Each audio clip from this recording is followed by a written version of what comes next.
Grabe din pala sa sarap ang ginisang beans at talong, samahan pa ng giniling na baboy. Naku mga kamare, mapapa-unli-rice na naman kayo sa isang recipe na ito. Ito nga lang kasi ang natira sa aming fridge, kaya naman ito na nga ang naisip kong lutuin. Grabe guys, kapag marami ka talagang idea sa pagluluto, ay hindi hadlang ang kakaunti lang ang ingredients dyan sa bahay niyo. Tara guys, pasarapin natin ang sitaw or beans ninyo dyan sa bahay, pati ang talong. So inumpisahan ko nga lang ito sa paggagayat ng aking malalaking talong na ito na nabili ko nga sa Costco nung nakaraang Lunes pa. Tingin ko kasi sarap kanina ay napaisip ako ano ba talaga ang maluluto. Naalala ko nga at napaisip nga ako na meron pa pala akong talong at sitaw or beans na nandito nakalagay sa rep na malapit na ngang mabulok. Ba naman mga kamare, dito sa bahay namin ay bawal ang merong mabubulok, kaya naman naisipan ko na nga itong gawa ng paraan. Mga kamare, nakakasawa na rin kasi kung itotorta pa ito, maiba naman at ba? Dahil nagayat na nga natin itong mga talong na ito ay mabilis itong mangitim, kaya naman inumpisahan ko na nga itong iprito-prito muna. Mabilis lang naman itong iprito. Ipiprito lang natin ito siguro ng mga 3 to 4 minutes mga kamare. Konting mantika nga lang ang mga kamaring inilagay ko dito dahil tignan nyo naman mamaya, sinipsip na nga niya lahat ng mantika na ito. Kaya kayo mga kamare, ganyan din ang gagawin ninyo ha. Huwag nyo masyadong dadamihan ng mantika pag magpiprito kayo ng talong. Otherwise, Diyos ko po, Rude,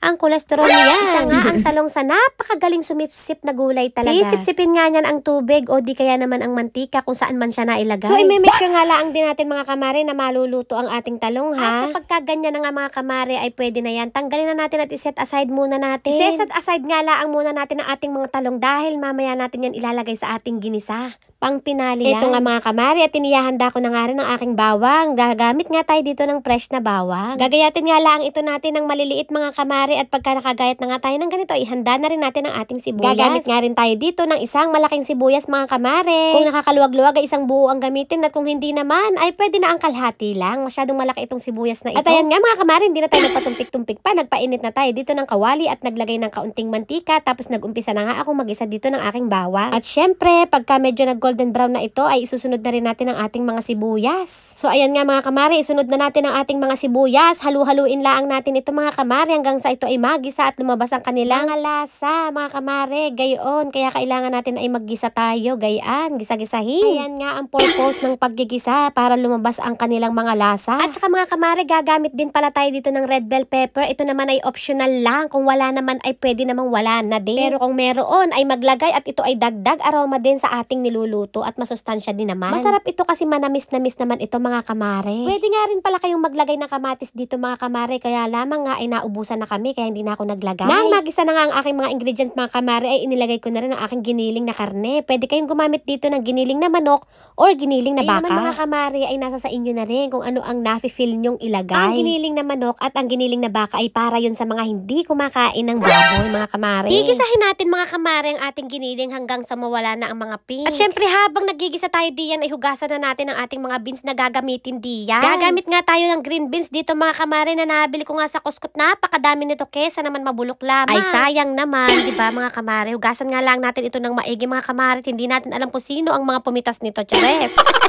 Kali pinipitas. Sadya matrabaho nga ito. Pipitasin nga lamang. Paano nga ba ito kinukuha sa puno mga kamare? Yan nga mga kamare, nang mahugasan na nga ito ng maigi ay saka naman ginayat-gayat ko na nga ito. Hahatiin nga lang natin ito sa gitna. Gagayatin nga natin yung mga sangat-sangat diyan dahil hindi nga natin ito kailangan. Ang pangit naman tingnan kung may gayan, diba? Yan nga at nang magayat na ito, set aside na laang muna natin mga kamare. Ayan nga mga kamare, tignan ninyo ang ating karne. Hindi pa nga siya luto, may mga pink-pink pa ang iba. Ang gusto ko nga sa ganito yung parang nagtotosta-tosta na ng kaunti. Hindi naman yung tosta na sunog ha. Tawag nga nila sa English ay nag-ni-smoky-smoky, yung parang gayaan. O, diba? Extra flavor nga daw iyan, ika nga nila. Inilagay ko na nga ang aking mga sitaw din or beans nga mga kamare nung mag-smoky-smoky na nga itong aking ginili. At syempre naman, atin iyang imemekush-mekush nga nang mailagay na ito at ating papalasahan na iyan maya-maya. Kita nyo baga iyang beans na iyan mga kamare, ang sarap kaya niyan, ang pagkakalutong-lutong niyan. Kaya naman mga kamare, i-half cook laang natin iyan mamaya, pero bago ang lahat ay palasahan na muna natin ang ating niluluto. Maglalagay nga tayo dito ng oyster sauce mga kamare. Ito naman ay optional din. Kung wala kayong oyster sauce ay pwedeng toyo na lamang. Kung wala din naman kayong toyo ay pwedeng patis mga kamare. At kung wala kayong patis, aba mga kamare, ano bang gagawin natin? Anong lasa pa niya? Abay utusin na si Utoy. Bumili na ng 2 pisong toyo sa kapitbahay. Abat lalagyan na nga din natin ito ng paminta at saka ng garlic powder. Kung walang garlic powder ay pwede namang wala.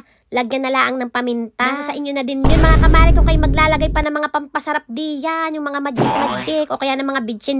Huwag na nga lang natin masyadong kakaalatan mga kamaret. Baka naman tayo yung mga HB na ni yarn. Ating laging tatansya-tansyahin mga kamare. Ayan, tignan nyo. Malutong-lutong pa na beans. Talaga namang very crunchy and yummy. Naglagay nga ako din ng kaunti nga palang tubig mga kamare. Masyado na kasing na dry. Tapos nga, syempre, kailangan natin may kaunti-kaunti pang sauce. Kung marami naman kakain mga kamare, abay, sabawan na iyan. Para naman ito ay magtagal. Char.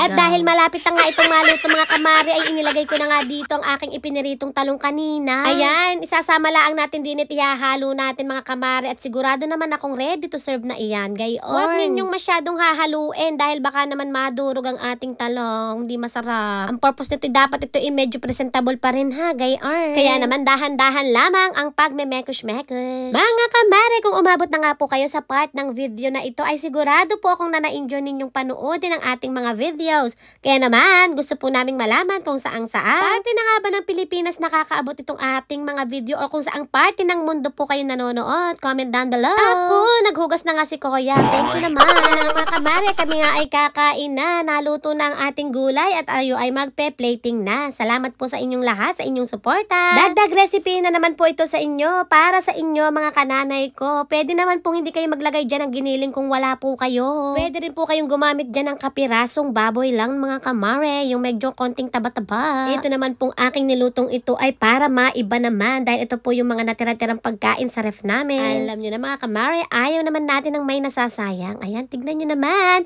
Naluto na ang ating ginisang talong na may beans sa giniling na baboy. Oh, yum, kainan na. Ay siya mga kamare, kakain na muna kami. Kayo po ay kumain na din. Yum.